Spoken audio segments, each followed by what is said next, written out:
तभी राणा जी ने देखा कि उनके पास में जो मंत्री बैठे हैं वो भी बड़े राजी हो रहे और वो भी तालियां बजा रहे एकदम। तो राणा जी ने एक मंत्री को कहा, मंगते तू राजी क्यों हो रहा है? उसने कहा बस देखो थोड़ा सा बचाना, अब तो मजा आ रहा ना खेल में। और कहा ओए खेल है, यदि ये पूरी पिछोला क्रॉस कर गई तो मेरे को आधा मेवाड़ इसको देना पड़ेगा।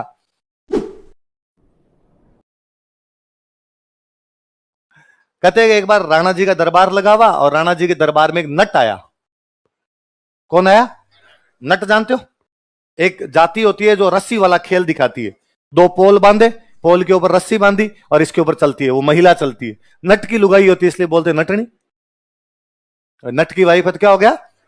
तो एक बार राणा जी के दरबार में एक नट आया। राणा जी अपना दरबार लगा के बैठे हुए और नट ने आकर कहा, राणा जी मैं नट हूं और रस्सी का खेल दिखाता हूं।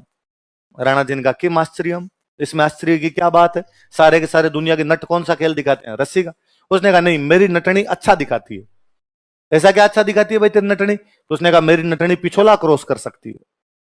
क्या क्रॉस कर सकती है? तो राणा जी ने कहा मैं मिला सुबह से, तो बता पिछोला है कितनी लंबी पड़ी है और यूं ठीकरी फेंकी जाए तो वो नहीं पहुंचे उधर। ठीकरी समझते हो क्या होती है? हाँ, मटका। मटका होता है, मटका जब फूट जाए तो उसके जो टुकड़े हो जाते हैं उनको क्या बोलते हैं? ठीक है। और गांव में बच्चों का मुख्य खेल होता है ठीकरी तालाब के इधर से उधर भेजनी। तो कहा आप इधर से ठीकरी फेंकी जाए तो नहीं पहुंचे उधर, और तू कहता नटनी क्रॉस कर जाएगी। तो उसने कहा यदि मेरी नटनी पिछोला क्रॉस कर जाए तो राणा जी ने कहा आधा मेवाड़ तेरा, इनाम में क्या दे दूंगा? आधा मेवाड़ दे दूंगा कि ये मेवाड़ है तो आधा तेरा, आधे का राजा वो नट और आधे का राजा मैं। तो उसने कहा साहब संडे को ही करा लो। अब पूरे मेवाड़ में घोषणा की गई दूर दूर तक कि साहब नटनी जो है वो क्या क्रॉस करेगी? पिछोला। और सारे के सारे देखने के लिए आओ।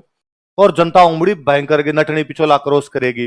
दोनों साइड में पिछोला के पोल बांधे गए और नटनी पोल के ऊपर चलने लगी और नटनी आधी पिछोला क्रॉस कर गई। कितनी पिछोला क्रॉस कर गई? और जनता उटिंग करे बास की, यस कम ऑन, थोड़ा सा और है बस। बाकी सब लोग राजी, एक राणा जी का कलेजा धक धक कर। और राणा जी को लगे कि इधर वाला दूं इधर वाला दूं, यहां से टैक्स आता है 55, यहां से आता है 45, ये दे देता हूं ठीक रहेगा इधर वाला। तभी राणा जी ने देखा कि उनके पास में जो मंत्री बैठे हैं वो भी बड़े राजी हो रहे और वो भी तालियां बजा रहे एकदम। तो राणा जी ने एक मंत्री को कहा, मंगते तू राजी क्यों हो रहा है? उसने कहा बस देखो थोड़ा सा बचाना, अब तो मजा आ रहा ना खेल में। और कहा ओए खेल है, यदि ये पूरी पिछोला क्रॉस कर गई तो मेरे को आधा मेवाड़ इसको देना पड़ेगा, और यदि मैंने आधा मेवाड़ दिया तो मैं तो आधा ही राजा, और मैं आधा राजा फिर मंत्री भी आधे, तू जाएगा। उसने कहा ये तो दिमाग ही नहीं लगाया। तो उसने कहा तो क्या करेंगे? रोको इसको, जैसे भी रोका जाए।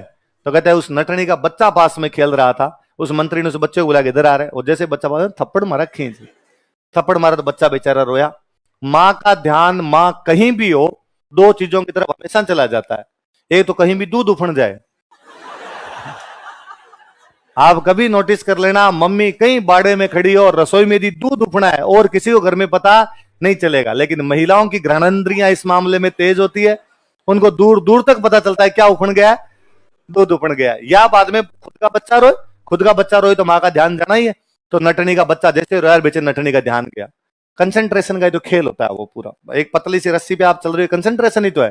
जैसे ध्यान भटका, नटनी बेचारी अंदर गिर गई और पूरी जनता अवाक किया, अरे मर गई बेचारी।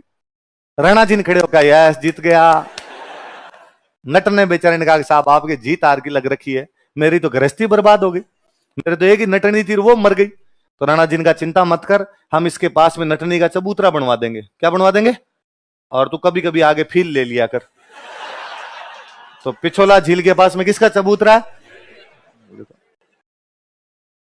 इस झील के पास नटनी का चबूतरा बना हुआ है।